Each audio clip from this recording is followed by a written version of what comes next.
Hi, welcome back. I needed to go get my formula sheet, so sorry about that. So the last part of this, it says, is the standard deviation on the paper and pencil quiz smaller than the standard deviation on the calculator quiz? And so this, maybe for the first time, I need my formula sheet.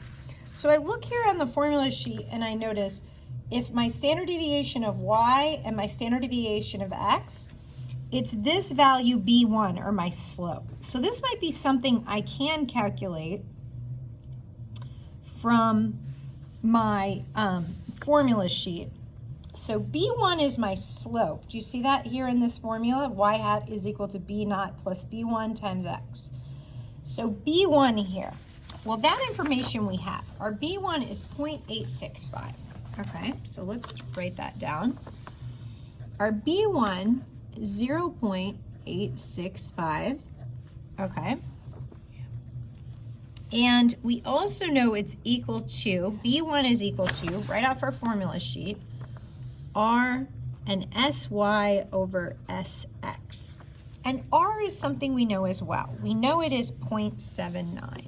0.79. So this doesn't seem like a question that really is helping us understand anything, but it is a question if I had a formula sheet I could answer. So I'm going to get this ratio by itself on one side. I'm going to divide both sides by 0.79. Okay.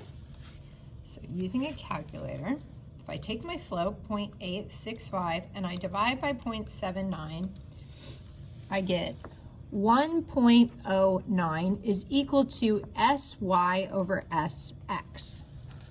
Okay, now I can tell if that would be a true statement.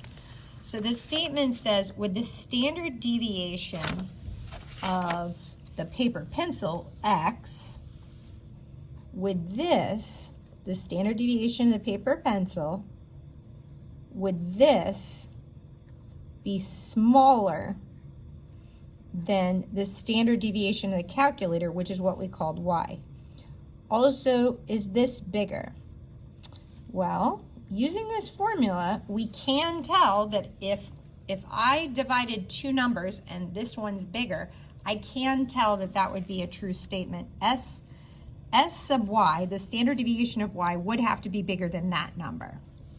Because big numbers divide by smaller numbers, we'll get numbers that are 1 or greater.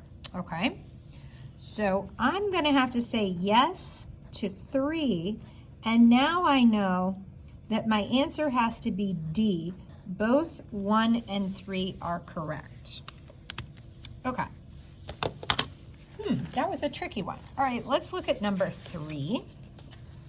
So it says, the scientists examined the activity level of 7 fish at different temperatures.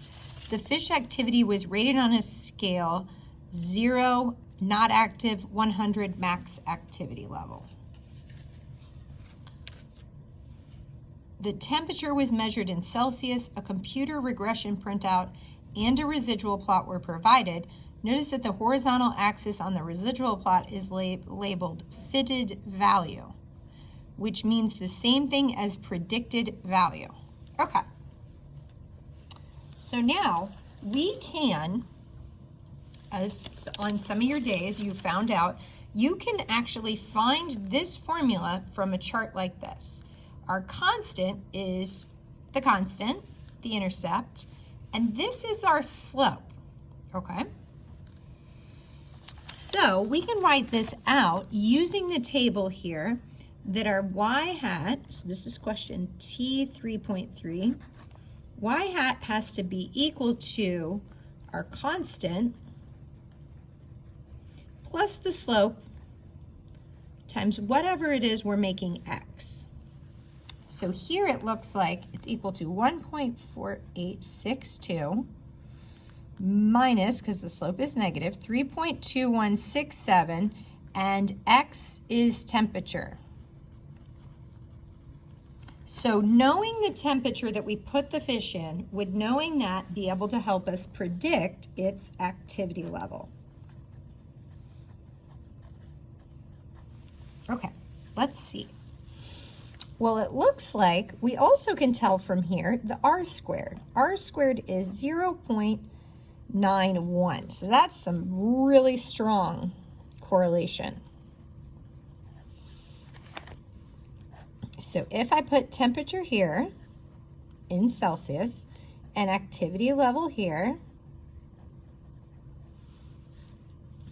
the dots are going down. So I guess the hotter it gets, the lower the activity level, because I know the slope is negative. So here's my line of best fit. And my intercept is 148.62. Okay. Now this, though, is r squared. So we can do a little math here. The square root of r squared would tell me r. So let's do that. The square root of 0.91. 0.95. Wow, really, really strong. But I also know r has to be negative. So negative 0.95 times negative 0.95 would have given me that.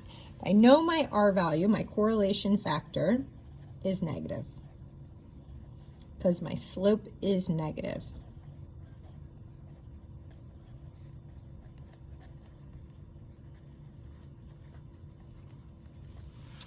All right.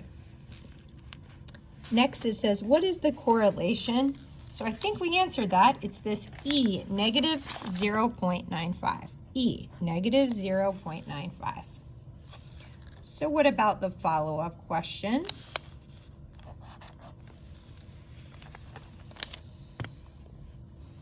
What was the activity level rating for fish at a temperature of 20? Okay, so we have our formula. What's the activity level for fish at 20 degrees?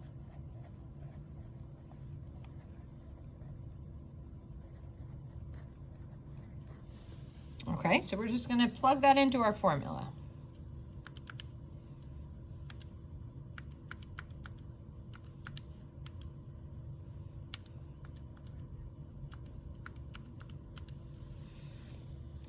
All right, and our predicted activity level is 84.286. So now we're going to see if that lines up with our choices. About 84, right? So that would be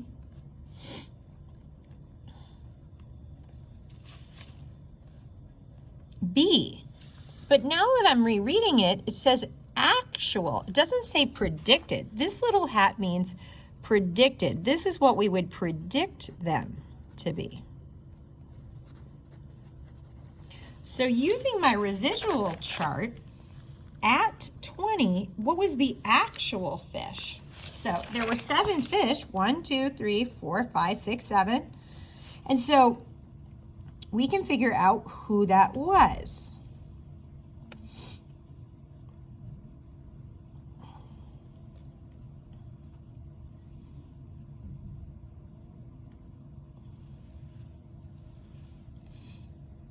Fitted value, they said, is the predicted value. So we predicted them to be 84.2.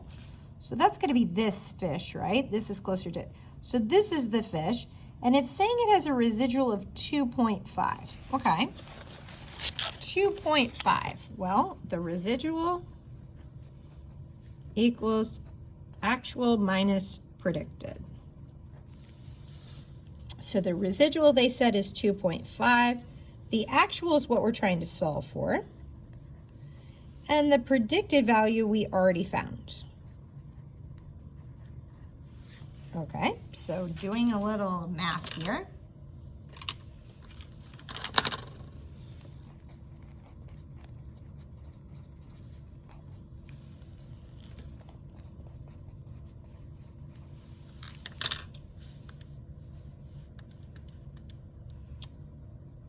Adding that to 2.5, we get 86.8, which rounds to 87.